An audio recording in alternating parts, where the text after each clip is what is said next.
Hi, welcome to this episode of This Woman's Work. I'm your host, Mina Grace Drake, and I'm joined today by the lovely Stephanie Dawn. And Stephanie Dawn, she is a licensed agape practitioner who's been mentored by Reverend Dr. Michael Beckwith for over 19 years now.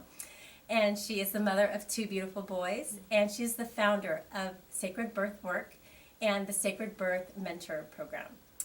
Stephanie Dawn, she's also a counselor, and she's a coach, educator, international speaker, and she's also my personal mentor and friend. So I'm so happy to have this conversation with you today. Me too. Yeah, Thank you for having me. Of course, thank you. Yeah, so I would love to hear more about the journey to the work that you're doing today. Well, it's been quite the journey, as my eldest is 8 years old, and it began with my first pregnancy, my boy Jasper. Well, let's back up a little bit. Okay. I became an agape practitioner in 2001, so that involved about 6 years of study and training to become a spiritual practitioner. And I taught and coached clients for a couple years before I became pregnant. So I was already working with spiritual tools and processes and had my own practice before I became pregnant. Okay. So when I became pregnant with Jasper, I inherently knew that I wanted to have a home birth. And what I wasn't prepared for was the level of fear that met me at every turn when I declared that to my community, that I was going to have a home birth. Wow. And so being a spiritual practitioner, I knew that fear was not real and that I had spiritual tools to transmute the fear. So I immediately began using those tools for myself and my pregnancy and my birth. And I thought, if I'm doing this for myself, there's a good chance that there's women out there that could also use these tools to transmute the fear that they were feeling in their own pregnancies as they were planning for their births. Yeah. So that was the sort of seminal moment of what I call sacred birth work and the sacred birth workshop. And something that stands out to me in hearing you share your story is it reminds me of there are times where we feel like we're meant to do some great work in the world, right? And so starting out on the path, and I'm sure that's what led you to commit yourself to becoming the spiritual practitioner. And oftentimes it's in our own experience that like a light bulb can turn on and say like, wait, in my going through this journey, I must not be the only one. Yeah. That was very present for me. And you mentioned light bulb. I mean, when I thought about, I was already teaching workshops, and so when I thought about teaching a workshop for pregnant women, it's like I just had that question of what would I call it, and bam, there it was, sacred birth. Like it was instantaneous. I was like, oh, thanks God. Yeah, that was easy. You're familiar then, like on your journey with reinventing yourself, your life, your work. Oh yes. Yeah. So how do you define reinvention? Gosh, well for me it's really been part and parcel of my own spiritual journey. Okay. I have, without even realizing I was on a spiritual journey for many, many years. Really? You know? Yeah, no, I had no clue. Okay. I just was sort of following my nose to where I was being guided, where I was being led, and then that ultimately led me to the Agape International Spiritual Center, where the journey began in earnest. And you know, when you're on a spiritual journey, it's highly transformational. I went through numerous jobs and experiences, and it's been profound. Yeah, I love what you say about following your nose. And I kind of want to get into that a bit more, because the idea of embarking on a spiritual journey, you know, it's like I grew up in church and with a very faith-filled mother, and I still had to find my own path along the way. So it can be like, I think for somebody, especially when it's so new, it can be like this huge, like daunting, you know, thing to take on. So can you talk more about following your nose? Because I get the impression that it's sweet, small steps. Yeah. Okay. Truly. Just listening to self all the time about what is right and what is not right or not resonant for me in terms of where I would go, and trusting myself, trusting the hits that I was getting. But I do use the terms of heaven and hell. When I listen to spirit, it's heaven on earth, and when I don't, it can be hell. So it can be that extreme feeling Right. of this being, wow, this was really a wrong step. And it's just that simple, right? Yeah. Yeah. I would love for you to tell us more about the sacred birth process, and I'm assuming in some ways that the listening is a part of it, but Yeah. please tell us more about the Okay. process itself. Right. Well, it's pretty broad, but it all Okay. starts off with the spiritual walk and the spiritual practice and the spiritual tools that I was using for many years, and then, of course, applied in my own pregnancy. That I then began to teach to expectant mamas, like prayer, meditation, contemplation, visioning, affirmations. Yes. So it starts off with all those, and the philosophy behind that, ancient wisdom, new thought philosophy, Yeah. which is based on the teachings of the science of mind and various other amazing teachers. And then I added to that a whole exploration of fear, Okay. because obviously, I mean, that was really the launching point for me. It was like, how do I manage this fear?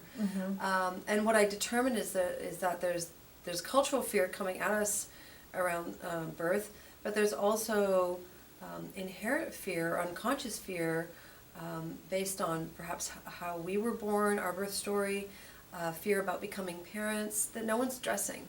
So we address that in a holy and sacred container. Wow. I liken my work to, it's the conversations that nobody else is having with you. Your doctor's not having these conversations with you. Your midwife probably doesn't have time. It's really about creating this sacred container of listening to go places that where nobody else is taking expectant parents. Wow. So coupled with the fear, exploration of fear and transmutation of fear is, how can we bring the conversation of pleasure into birth? So wow. we couple the pleasure conversation with the fear conversation, and that is really juicy, because people are like, what? Right. Pleasure I'm and already like, what? Yeah. Yeah. Right? Yeah. So, and I always refer back to Dr. Christiane Northrup, Okay. amazing author and doctor here in the United States, who said if we can alter a woman's expectation of birth, Okay. we can alter her experience. So I'm really interested in altering a woman's expectation of birth Wow.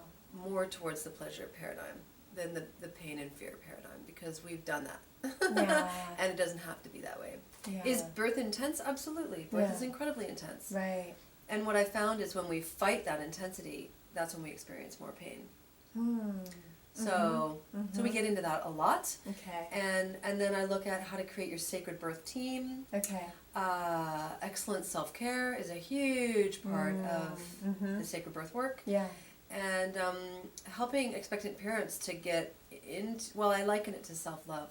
Self-care is self-love. Yeah. And if you haven't worked on this stuff before you're pregnant, now's the perfect time, because you're really going to want to be in that self-loving, self-caring place when baby's here, for yourself, and of course to model that for your child. So I'm doing the Watusi inside because of everything that you're saying. It's so lovely, and I'm seeing I'm hearing and sensing such correlations with the birthing process, like birthing a child and then birthing like this new phase of life, or birthing a new career, or really coming to our own in a more authentic way. And just everything that you're saying right now definitely applies. And the fear part of it is huge. And I love how you talk about the cultural aspect of fear. It's like to be safe, to, put other people in charge of this process of birthing. And conversation. Like, I'm obsessed with conversation. So I have one more question for you. I once read that the meaning of the word doula is a woman who serves. Is that correct? Yes, and it's my understanding is mothering the mother. Oh, okay. Yes. So the doulas are all about serving the mother, and every aspect of her being. And that midwives and obstetricians, of course, they're about the mother too, but they're also deeply engaged in getting the baby out. If I had to sum up all of my work about that in particular, it's that, we women and really the whole thrust of the human rights in childbirth is that we are responsible for our bodies. Okay. We're responsible for our births. Yeah. And we're the ones that get the baby out. It's not up to someone else to get our babies out of us or to help us get the babies out. I mean, do people help us Yes. in doulaing us and midwifing us? They absolutely do. But we're the ones who do the work. You know that, Mina. Yes, I do. You know? Yeah. So we're the ones that do the work, and we're totally, completely equipped to do the work Yeah. of childbirth. Oh So, my gosh. And just birth in general of Yeah. anything. Of anything. Of anything. Yeah. And I love that you say that. Yeah. It's like ultimately we can have the assistants, we can have Yes. the coaches, the practitioners, but we do the work. We get We- the baby out. We get the baby out. Right, whether it's a human baby or a business. Right. Yeah. Right. Bear down and get the baby Yeah, out. exactly. No one else is going to do it but you. No. I love that. And to find empowerment in that, right? Absolutely. Yeah, there's so many commonalities between what I do and the business world. Oh, again, going back to like your own journey of having this experience, and it's part of what fuels your desire, you know, to really be of service in this way. If somebody's considering getting into more like supporting the sacred birth process, becoming, you know, a sacred birth practitioner, where's a great place to start? How could they connect with you? Well, first I just want to speak to the renaissance that's happened, that I see in the birth world of Okay. women, whether they have birthed a child yet or not, who are coming to birth work. It is so inspiring to me Okay. how many women are finding birth work. And if that's you, if you are resonating with what it is that I'm sharing, you can certainly check out my website, www.stephaniedon.com. Yeah.